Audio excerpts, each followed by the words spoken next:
4 দিনের ছুটিতে কোথায় ঘুরতে যাবেন? তো চলুন দেখে নিই নতুন এক ঠিকানা। পশ্চিমবঙ্গের উত্তরে অবস্থিত এই ছোট্ট শহরটি কালিম্পং। এখানে থাকছে পাহাড় পর্বত, তার সাথে বৌদ্ধিস্ট মন্দির, তিবেতিয়ান কালচার আর অনেক রকম গার্ডেন। চলুন পুরো ভিডিওটি দেখে নিই আর দেখে নিই কোথায় থাকবো, কি করব, পুরো ডিটেলস। আমাদের ট্রেন ছিল কলকাতা স্টেশন থেকে, তাই আমরা কলকাতা স্টেশন অবধি ওলা করে পৌঁছে যাই। আপনারা চাইলে ব্রেক জার্নি করেও কলকাতা স্টেশনে পৌঁছাতে পারেন, কিন্তু আমার সাথে ছিল আমার ছোট্ট বাচ্চা, তাই আমাকে একটু আধটু সাবধানতা নিয়ে চলতে হয়েছিল। কলকাতা স্টেশনটি ছিল খুবই সাজানো গোছানো, পরিষ্কার পরিচ্ছন্ন। এর ওয়েটিং লঞ্চটা ছিল খুবই বিলাসবহুল। আপনারা এখানে চাইলে 1 থেকে 1.5 ঘন্টা খুবই আনন্দের সাথে কাটাতে পারবেন। আমরা এখানে গিয়ে খাবার দাবারও টেস্ট করেছিলাম, খুবই ভালো খেতে সবগুলোই। এখানে আপনাদের হাতে টাইম বেশি থাকলে আপনারা ফুড স্পাইরও আনন্দ নিতে পারেন। আমাদের ইকোনমি কামরায় সিট ছিল। ইকোনমি কামরা 3 টায়ারের কামরার থেকে একটু ছোট হলেও মোটামুটি হয়ে যায়।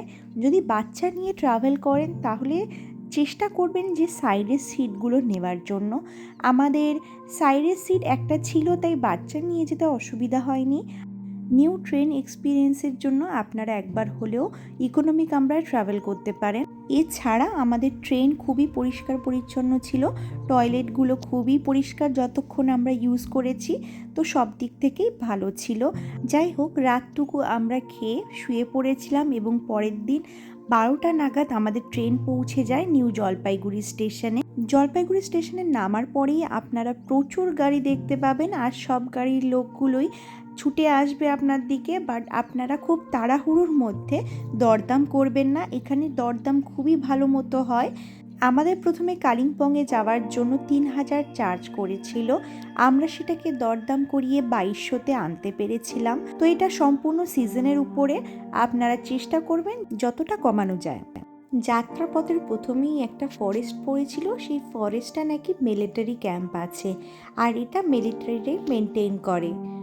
এরপর শুরু হয়ে যায় কালিম্পংয়ের সেই অপূর্ব পাহাড়, যার জন্য এত দূর থেকে ছুটে আসা।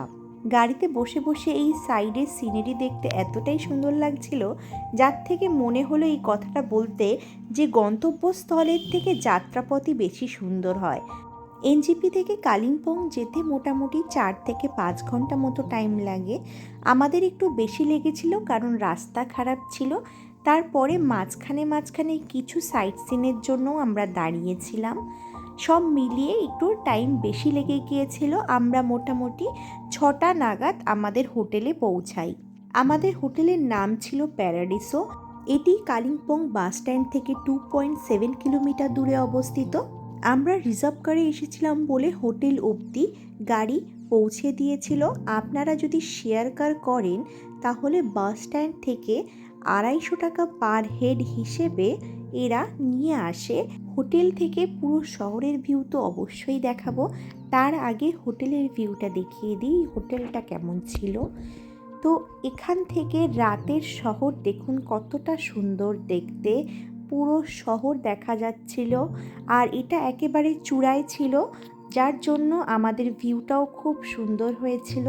হোটেলটা আপনি বলতে পারেন একেবারে হোমস্টের ফিল দেয়, আর সত্যিই খুব সাজানো গোছানো ছিল। এটা ছিল রিসেপশন। আমাদের যে রুমগুলো দেওয়া হয়েছিল সেগুলো ছিল 3rd ফ্লোরে। একেবারে টপ ভিউ পাচ্ছিলাম আমরা। ব্যালকনি থেকে ভিউ কেমন সেটা তো অবশ্যই দেখাবো। চলুন আগে দেখিয়ে নিই রুমগুলো কেমন ছিল। এই ছিল আমাদের প্রথম রুম। রুমটা সত্যিই খুব পরিষ্কার পরিচ্ছন্ন আর সাজানো গোছানো। রুমে ছিল গিজার, কেটেল, কাবার্ড, টিভি, সব রকম ফেসিলিটি। এই রুমগুলো ছিল পার নাইট 1500 করে। এটা সিজনের উপর ডিপেন্ড করে, কম বা বেশি হতে পারে। আমি হোটেলের ডিটেলস আর ফোন নাম্বার পুরো দিয়ে দেবো, আপনারা চাইলে কন্ট্যাক্ট করে নেবেন। আমাদের এই রুমের এক্সপিরিয়েন্স সত্যি খুব ভালো ছিল। এই হোটেলের খাবার দাবার আমরা ট্রাই করেছিলাম। খাবার দাবার যে খুব হাইফাই সেটা বলবো না, কিন্তু একটু বেশি কস্টলি। চাইলে বাইরে থেকেও খাবার খেতে পারেন। আমরা এখানে ডাল, আলু ভাজা, 3 প্লেট মাংস আর 4 প্লেট ভাত নিয়েছিলাম। টোটাল পড়েছিল 800 টাকা। হোক, এই হলো টোটাল খাবার দাবার। এবার চলুন দেখাই সকালের ভিউ এই হোটেলের। এই ছিল আমাদের হোটেল প্যারাডিসো। এটা দেখতে সত্যি সুন্দর। আর মেইন কথা, এখানকার ভিউ সবচেয়ে বেশি ভালো। এখান থেকে আপনারা হিমালয়ান রেঞ্জ পুরো দেখতে পাবেন। আর মেঘের জন্য আমরা কাঞ্চনজঙ্ঘা দেখতে পাইনি, কিন্তু আপনারা ডিসেম্বর মাসে আসলে সেটাও দেখতে পাবেন। হোটেলের ব্যালকনিতে বসেই আপনারা সানরাইজের উপলব্ধি করতে পারেন। এবার চলুন আপনাদের সাথে শেয়ার করি আমাদের ফার্স্ট ডে ট্যুর প্ল্যান কী ছিল। আমরা একটা গাড়ি বুক করেছিলাম, যার কন্ট্যাক্ট নাম্বার আমরা হোটেল থেকেই পেয়েছিলাম। আর এই ড্রাইভার আমাদের সমস্ত রকম ইনফরমেশান দিতে দিতে গিয়েছিল। আপনাদের সাথে এটা শেয়ার করলাম, আপনারা চাইলে এই ড্রাইভারকে কন্ট্যাক্ট করে নিতে পারেন। আমরা যখন গিয়েছিলাম তখন ছিল জুন জুলাই মাস, আর এই সময় বৃষ্টি খুব বেশি হয়, কিন্তু আমাদের ভাগ্যে সেটা হয়নি। আর তার জন্য আমরা খুব ভালো দৃশ্য দেখতে পেয়েছিলাম। এই টাইমে রাস্তাঘাট পুরো কুয়াশায় ঢাকা থাকে। আপনারা দেখতেই পাচ্ছেন আমরা যাচ্ছিলাম পুরো মেঘের মধ্যে দিয়ে। আমরা ফার্স্ট যে ট্যুরিস্ট স্পটটায় গিয়েছিলাম সেটা ছিল একটা বৌদ্ধিস্ট মনেস্ট্রি। দূরবীনদারা হিলে এই মনেস্ট্রিটি অবস্থিত বলে এটাকে দূরবীন মনেস্ট্রিও বলা হয়। এটি কালিম্পংয়ের সর্ববৃহৎ বৌদ্ধিস্ট মনেস্ট্রি, আর বলতে পারেন ওয়েস্ট বেঙ্গলেরও একটা অন্যতম মনেস্ট্রি। এখানে যেটা অন্যান্য বৌদ্ধিস্ট মনেস্ট্রিতে দেখা যায়, প্রেয়ার হুইল এখানেও ছিল। এই প্রেয়ার হুইল আপনারাও চালিয়ে আসতে পারেন আপনাদের কোনো উইশ পূরণের জন্য। আপনারা এই মনেস্ট্রি থেকে তিস্তা এবং রিয়াং রিভার্সেরও অনেক দৃশ্য দেখতে পাবেন। আর আপনাদের ভাগ্য ভালো থাকলে আপনারা বৌদ্ধিস্ট মন্দিরের ভিতরেও ঢুকতে পারবেন। আমরা এর ভিতরে যেতে পেরেছিলাম কারণ সেই দিন আমরা গেট খোলা পেয়েছিলাম। আর এর ভিতরটা সত্যি খুবই অপূর্ব, খুবই সুন্দর। বিভিন্ন কারুকার্য, বিভিন্ন কাহিনী দিয়ে তৈরি এই মনেস্ট্রির ভিতরের অংশ। আপনারা চাইলে এখানে বেশ খানিকটা সময় কাটিয়ে আসতে পারবেন মনের শান্তির জন্য। এখানে বেশ অনেকক্ষণ কাটানোর পর আপনারা প্রেয়ার হুইলও চালিয়ে আসতে পারেন। এই প্রেয়ার হুইলে আপনারা যে কোনো উইশ করে আসলে সেটা অবশ্যই পূর্ণ হয়। যাই হোক, এই বৌদ্ধিস্ট মনেস্ট্রির পর আমরা গিয়েছিলাম মর্গানস হাউস।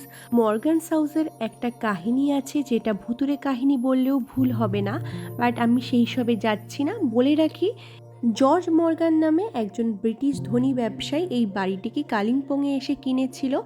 যে কোনো ছুটিতে তার বউয়ের সাথে তিনি এই বাড়িটিতে এসে থাকতেন, কিন্তু তার বউ এই বাড়িটাতেই মারা যাওয়ার পর থেকে তিনি এখান থেকে চলে যান এবং এখানে একটা ভুতুরে কাহিনী ছড়িয়ে যায়।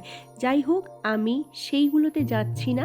এই বাড়িটি এখন গভর্নমেন্টের হাতে, আর এখানে থাকা খাওয়া করা যায়। তো আপনারা চাইলে এটিকে বুকও করতে পারেন অনলাইন সাইটের মাধ্যমে।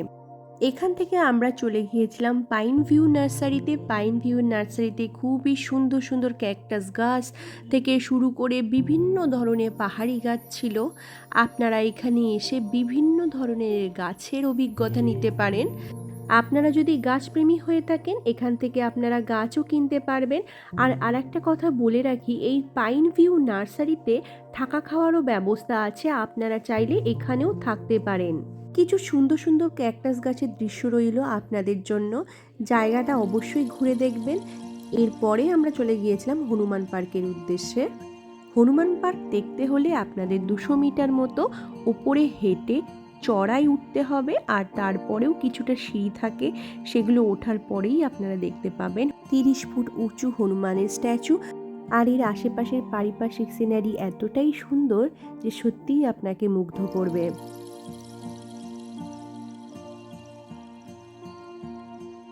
এরপর আমরা ডেলো যাওয়ার পথে যে বৌদ্ধিস্ট মনেস্ট্রিটা দেখেছিলাম সেটা ছিল দালাপোচাং বৌদ্ধিস্ট মনেস্ট্রি।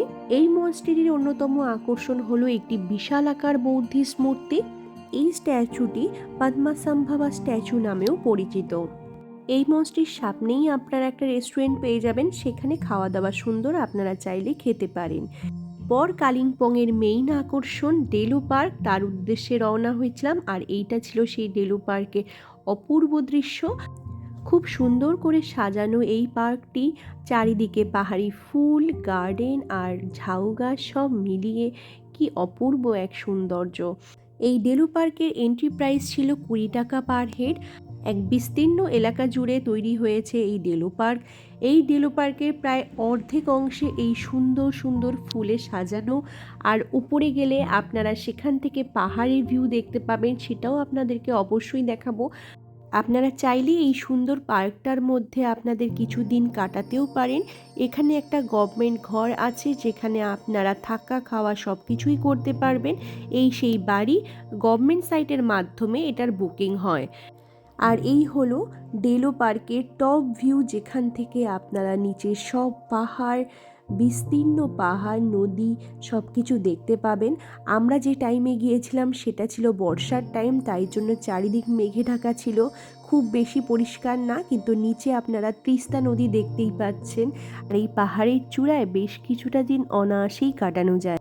আপনাদের জন্য রইল কিছু সুন্দর সুন্দর দৃশ্য এই কালিম্পংয়ের ডেলো পার্কের।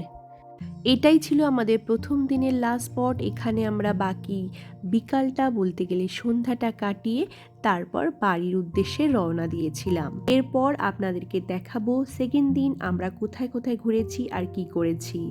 এটা ছিল আমাদের সেকেন্ড দিন আমরা রওনা হয়েছিলাম লাভার উদ্দেশ্যে আমাদের পুচকু সোনাটাকে নিয়ে।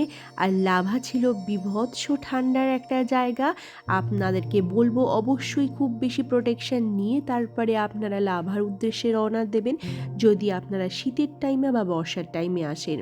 তবে সত্যি কথা বলতে গেলে আমরা বর্ষার টাইমে গেলেও আমাদের ওই দুদিন ছিলাম সেই সময় আমাদের একেবারেই বৃষ্টিপাত হয়নি, আর যার জন্য আমরা খুবই ভালোভাবে ঘুরতে পেরেছি। বাট বর্ষার টাইমে যাওয়াটা খুবই রিস্ক। সবচেয়ে ভালো হয় আপনারা যদি মার্চের মধ্যে এই জায়গাটা ঘুরে আসেন। আর সেকেন্ড, আপনারা অক্টোবর থেকে ডিসেম্বরের টাইমেও ঘুরতে পারেন, কিন্তু ওই টাইমটা একটু বেশি ঠান্ডা থাকে। এরপর আমরা পৌঁছে গিয়েছিলাম লাভা মনস্ট্রির উদ্দেশ্যে। লাভা মনস্ট্রি পুরো মেঘে ঢাকা আর অনেকটাই উঁচুতে অবস্থিত। আর আমরা যে টাইমে গিয়েছিলাম সেই টাইমটা এতটাই চারিদিকে মেঘে আচ্ছন্ন ছিল যে আমরা একে অপরকেও দেখতে পাচ্ছিলাম না। তো চলুন ভিতরে যাওয়া যাক। ভিতরে ছিল খুবই সুন্দর সুন্দর বৌদ্ধের মূর্তি, খুবই সুন্দর জায়গা। এই জায়গাটা এতটাই নিস্তব্ধ ছিল আর সত্যি ঢোকার পরে খুবই মনের শান্তি অনুভব করা যায়। আপনারা এখানে এসে বেশ অনেকটা টাইম কাটাতে পারেন। এরপরে আমরা চলে গিয়েছিলাম একটা স্পটে যেখানে খুব সুন্দর পাইন গাছের সারি ছিল। আর এই জায়গাটা ফটোশ্যুটের জন্য খুব ভালো জায়গা। আমরা যে সময় গিয়েছিলাম সে সময় খুব মেঘে আচ্ছন্ন ছিল। ঈশার বাবা ঈশাকে নিয়ে খেলা করছিল, আর ঈশারও জায়গাটা খুব ভালো লেগেছে, ঠান্ডা বলে খুব শান্ত ছিল সে। তো এইভাবে আমাদের সেকেন্ড দিনও খুব ভালোভাবে কেটে যায় মেঘের মধ্যে। লাভা জায়গাটা সত্যিই খুব সুন্দর, আপনারা অবশ্যই লাভা যাবেন। এছাড়াও কালিম্পং থেকে অনেক জায়গায় যাওয়া যায়, আমরা সেগুলোতে যাইনি কারণ আমাদের দিনের শর্ট ছিল, আমরা উইকেন্ডে এসেছিলাম। আপনারা আরও কিছুদিন হাতে টাইম নিয়ে আসলে আরও অন্য জায়গা লাভা, ঋষভ এগুলো ঘুরতেই পারেন। কালিম্পং সত্যি পাহাড়ের দিক থেকে বলুন, নদীর দিক থেকে বলুন, খুবই সুন্দর জায়গা। এখানে এসে আপনার সত্যি খুব ভালো লাগবে। আপনারা যদি উইকেন্ডে কোনো একটা জায়গায় ছোটোখাটোর মধ্যে প্ল্যান করতে চান, কালিম্পং এসে ঘুরে যান। জায়গাটা সুন্দর, যে কোনো সময়ই আসতে পারেন, কিন্তু প্রেফার করব যে আপনারা এটা মার্চের মধ্যে যে কোনো টাইমে আসুন। এইভাবে আমাদের 2 দিন কেটে যায় খুব সুন্দর জায়গার মধ্যে কাটিয়ে। এইবার আমরা বাড়ি ফেরার পালা, আর সেই কাজ শুরু করতে হবে দৈনন্দিন কাজবাজ। তো আমার ভিডিও ভালো লেগে থাকলে এবং আমার ভিডিওর মাধ্যমে কোনো ইনফরমেশন আপনাদের সাহায্য করে থাকলে ভিডিওকে একটি লাইক, শেয়ার, কমেন্ট করতে ভুলবেন না। দেখা হচ্ছে পরবর্তী অন্য এক কাহিনী নিয়ে। Thanks for watching.